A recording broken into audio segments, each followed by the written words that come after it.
जय माता दी दोस्तों।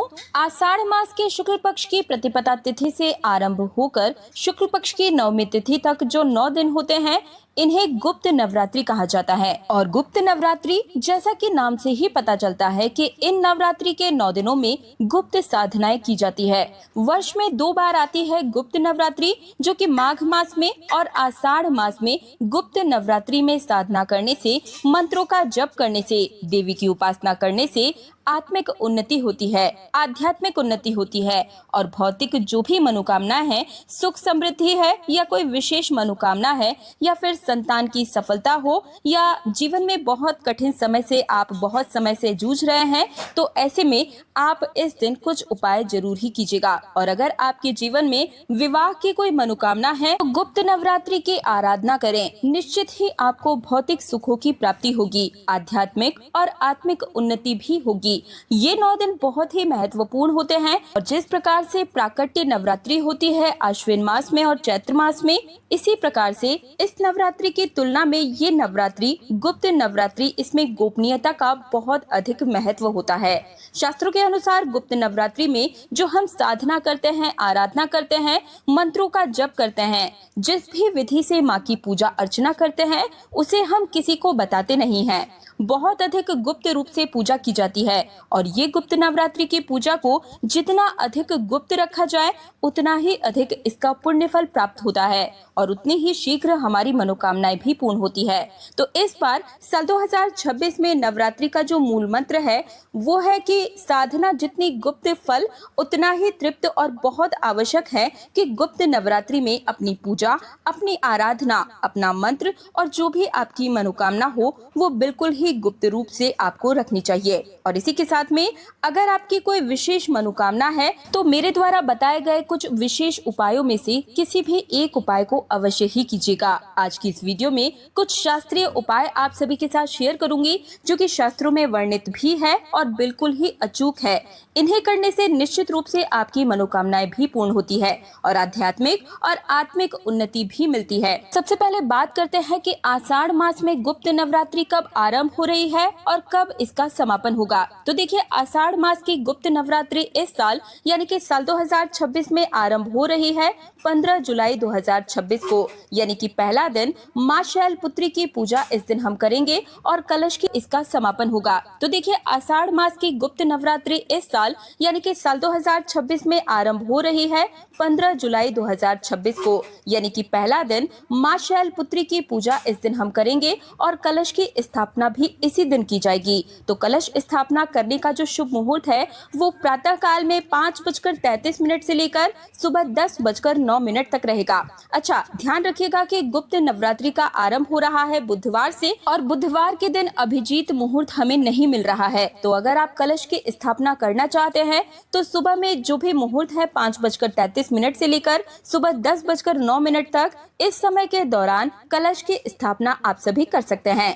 गुप्त नवरात्रि में अष्टमी और नवमी कब है और इस दिन क्या कुछ विशेष कर सकते हैं। तो देखिए, 21 जुलाई को अष्टमी तिथि रहेगी और महाअष्टमी या फिर महागौरी का पूजन आप सभी इस दिन करेंगे और नवमी तिथि पड़ेगी 22 जुलाई 2026 को, अर्थात इस दिन आप सभी माँ सिद्धिदात्री की पूजा करेंगे और संधि पूजा भी इसी दिन की जाएगी। यानी कि अष्टमी तिथि और नवमी तिथि जिस समय पर मिलती है उसमें 24 मिनट पहले और 24 मिनट बाद का जो समय होता है उसे संधि पूजा के लिए सर्वश्रेष्ठ माना गया है। ये समय होता है 48 मिनट का और इस 48 मिनट में हम जो भी मंत्र का जप करते हैं, पूजा पाठ करते हैं, साधना करते हैं, वो सिद्ध हो जाती है और इससे हम जो भी मनोकामना करते हैं वो मनोकामना भी पूर्ण होती है।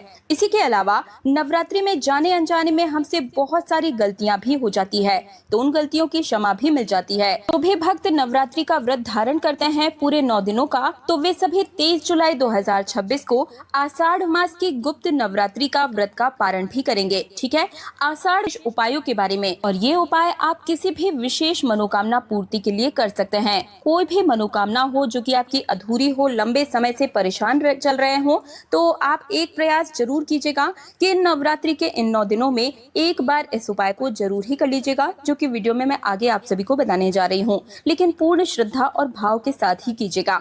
इस गुप्त नवरात्रि में आपको ये 5 कार्य जरूर ही करने हैं। और कौन कौन से हैं वो 5 कार्य? सबसे पहला कार्य है नवरात्रि के पहले दिन आपको विधि विधान से माँ दुर्गा की पूजा करनी है और आप चाहें तो कलश स्थापना भी कर सकते हैं। लेकिन अगर आप कलश स्थापना नहीं करना चाहते हैं या समय का अभाव है तो भी नवरात्रि के पहले दिन में सुबह जल्दी उठकर स्नान करके विधि विधान से माँ दुर्गा की आराधना कर लीजिए और फिर पूजा अर्चना कीजिए। धूप दीप पुष्प इत्यादि समर्पित करके हो सके तो इन 9 दिनों में किसी भी एक दिन मीठा पान माँ दुर्गा को जरूर ही समर्पित कीजिएगा और यथासंभव यथाशक्ति माता रानी की जो भी प्रिय वस्तुएं हैं वो भी पहले दिन ही समर्पित करने की कोशिश कीजिएगा। और इसी दिन माँ दुर्गा के सामने आपको संकल्प भी लेना है। जिस भी मनोकामना से आप ये 9 दिनों की पूजा या साधना करने वाले हैं उसके विषय में पहले ही दिन आपको संकल्प जरूर ही लेना है। माँ दुर्गा से प्रार्थना कीजिए। संकल्प कैसे लेते हैं तो देखिए, माँ दुर्गा के विधि विधान से पूजा करने के बाद में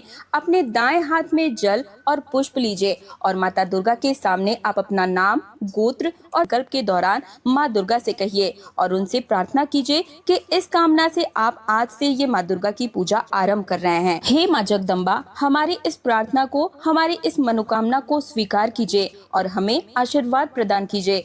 अगर ये कामना आपके शुभ हो तो माँ दुर्गा उसे अवश्य ही पूर्ण करेंगी और आपकी पूजा में जो भी जाने अनजाने में भूल चूक हो जाए उसके लिए भी क्षमा याचना अवश्य ही करें। नवरात्रि में आपको मंत्र जाप अवश्य ही करना चाहिए और मंत्र रहेगा ओम ऐं ह्रीं क्लीं चामुंडाय विच्छय, ओम ऐं ह्रीं क्लीं चामुंडाय विच्छय। और इस मंत्र की संख्या कम से कम 11 माला अवश्य ही होनी चाहिए। प्रतिदिन आपको 11 माला इस मंत्र के जाप अवश्य ही करने हैं। आप चाहे तो इससे ज्यादा भी कर सकते हैं, लेकिन कम से कम आपको 11 बार माला जाप जरूर ही करना चाहिए। अगर आपके पास समय ना हो तो कम से कम 11 माला तो जरूर ही कीजिए। तो संकल्प लेते समय आपको इस मंत्र का स्मरण करना है। माँ के सामने आप निवारण मंत्र का 11 माला या फिर इससे ज्यादा जितनी भी संख्या प्रतिदिन जब आप कर पाते हैं उतनी संख्या में आप संकल्प ले लीजिए, ताकि प्रतिदिन आप उसी समय पर अपने इन मंत्रों का जाप कर सके। इनमें भी एक बात का विशेष रूप से ध्यान रखना है, आपको इसमें अपने समय का निर्धारण करना है। सुबह या फिर शाम में जिस समय भी आपके लिए अनुकूलता हो, सबसे पहला कार्य आपको संकल्प लेने के दौरान ही, पूजा के आरंभ में ही, पहले दिन से लेकर अंतिम दिन तक, उसी समय पर अंतिम दिन तक, यानी कि समय और संख्या का निर्धारण पहले दिन ही आप सभी कर लेंगे कि आपको इतने मंत्र की जाप करनी है और इसी समय पर हर दिन बैठकर आपको इन मंत्रों का जाप, इन 11 मालाओं का जप करना है। दूसरा जो आवश्यक नियम है वो है साधना करने का समय, रात्रि काल या फिर ब्रह्म मुहूर्त। इनमें से जो भी समय आपके लिए अनुकूल हो आप देख लीजिएगा और जो भी समय आपके अनुकूल हो उस समय पर आपको पूजन कर लेना है। एक निश्चित समय ध्यान में रखिएगा, जैसे कि रात्रि 9 बजे अगर आप पूजा कर रहे हैं तो रात 9 से 11 बजे का समय ले लें, या फिर रात्रि 10 बजे से लेकर 11 बजे तक, या फिर सुबह में 3 बजे से सुबह 5 बजे तक। यानी कि आपके अनुकूल जो समय हो वो आप अपने अनुकूल समय बना ले, लेकिन एकाग्रचित होकर आपको बिना किसी रुकावट के इस पूजन को करना होता है। ठीक है। और जब आप पूजा करने बैठते हैं तो धूप दीप जलाकर और माँ की पूजा करके, माँ के सामने भोग लगाकर तब आपको मंत्रों का जाप करना है। तीसरा कार्य है सुबह और शाम दोनों समय, संध्या काल में सुबह के समय में माता दुर्गा के विशेष रूप से पूजा आराधना करके, जैसे कि धूप दीप अक्षत पुष्प इत्यादि सभी वस्तुएं अर्पित करके विधि विधान से पूजा कीजिए, भोग लगाइए और फिर आरती कीजिए। आरती सुबह और शाम दोनों समय करनी है। कपूर लौंग को जला करके घर में भी आपको इसकी धुआं, जो कपूर और लौंग का धुआं होता है, घर के हर एक कोने में जरूर घुमाना है। इससे जो नकारात्मक ऊर्जा घर में प्रवेश कर जाती है वो भी दूर हो जाती है। ऐसे में कई लोगों के प्रश्न आते हैं कि अगर हम देर रात्रि मंत्र जप करते हैं तो फिर क्या आरती करना शाम के समय में आवश्यक है? तो देखिए, सुबह शाम की पूजा आवश्यक है। शाम के समय में संध्या काल में माता की आरती होना अत्यंत ही आवश्यक है। तो भोग लगाकर शाम की आरती आप सभी कर लीजिए और जैसा कि मैंने आपको बताया कि एकाग्रचित होकर आपको अपने मंत्रों का जप करना है।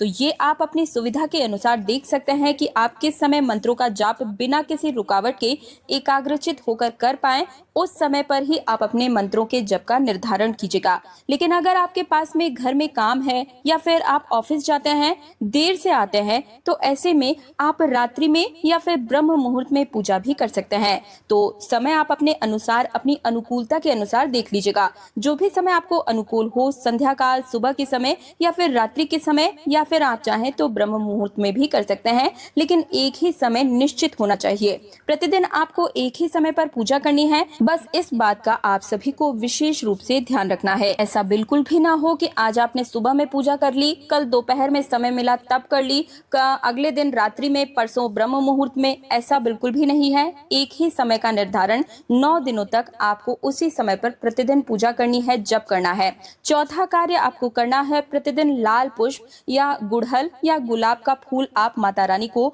माला बनाकर समर्पित कीजिएगा। माला ना हो तो केवल पुष्प भी आप चढ़ा सकते हैं। मतलब जैसी आपकी सुविधा हो, जो कुछ आपको मिल जाए, लेकिन लाल रंग का पुष्प माता रानी को जरूर ही समर्पित करें। और अगर लाल रंग का पुष्प कहीं भी नहीं मिल रहा है तो आप अपने मानसिक रूप से, मन से मानते हुए माता रानी को ऐसा समर्पित कीजिए कि मैं मानसिक रूप से आज आपको गुड़हल की माला समर्पित कर रहा हूँ या समर्पित कर रही हूँ। मतलब जैसे आपको मिल जाए, कोशिश कीजिएगा कि लाल रंग का फूल मिल जाए तो ये अति उत्तम है। थोड़ी देर के लिए मन को शांत करके, एकाग्र करके आप मानसिक पूजा भी कर सकते हैं। अब बात करें इस नवरात्रि के 5वें कार्य के बारे में, तो देखिए नवरात्रि का जो 5वां कार्य है ये है गुप्त दान करना। दान का फल कई गुना होकर ही हमें मिलता है, लेकिन ध्यान रहे कि ये दान आपको बिल्कुल ही गुप्त रूप से बिना किसी को बताए ही करना है। और गुप्त दान में आप कोई भी ऐसी वस्तु दान कर सकते हैं जो किसी के यूज आ सके, या फिर आप चाहे तो 9 लाल रंग की चुन्नी, दुपट्टा या फिर 9 साड़ियां दान कर सकते हैं। और अगर बजट कम है तो ऐसे में आप पूजा पाठ की कोई भी वस्तु, जैसे कि पूजा का 9 आसन दान कर सकते हैं, पूजा की 9 घंटियां, 9 दीपक दान कर सकते हैं। आप अपने इच्छा या सामर्थ्य के हिसाब से जो भी चाहें इन 9 दिनों में गुप्त रूप से 9 वस्तुओं का दान अवश्य ही कीजिएगा। तो ये थे वो 5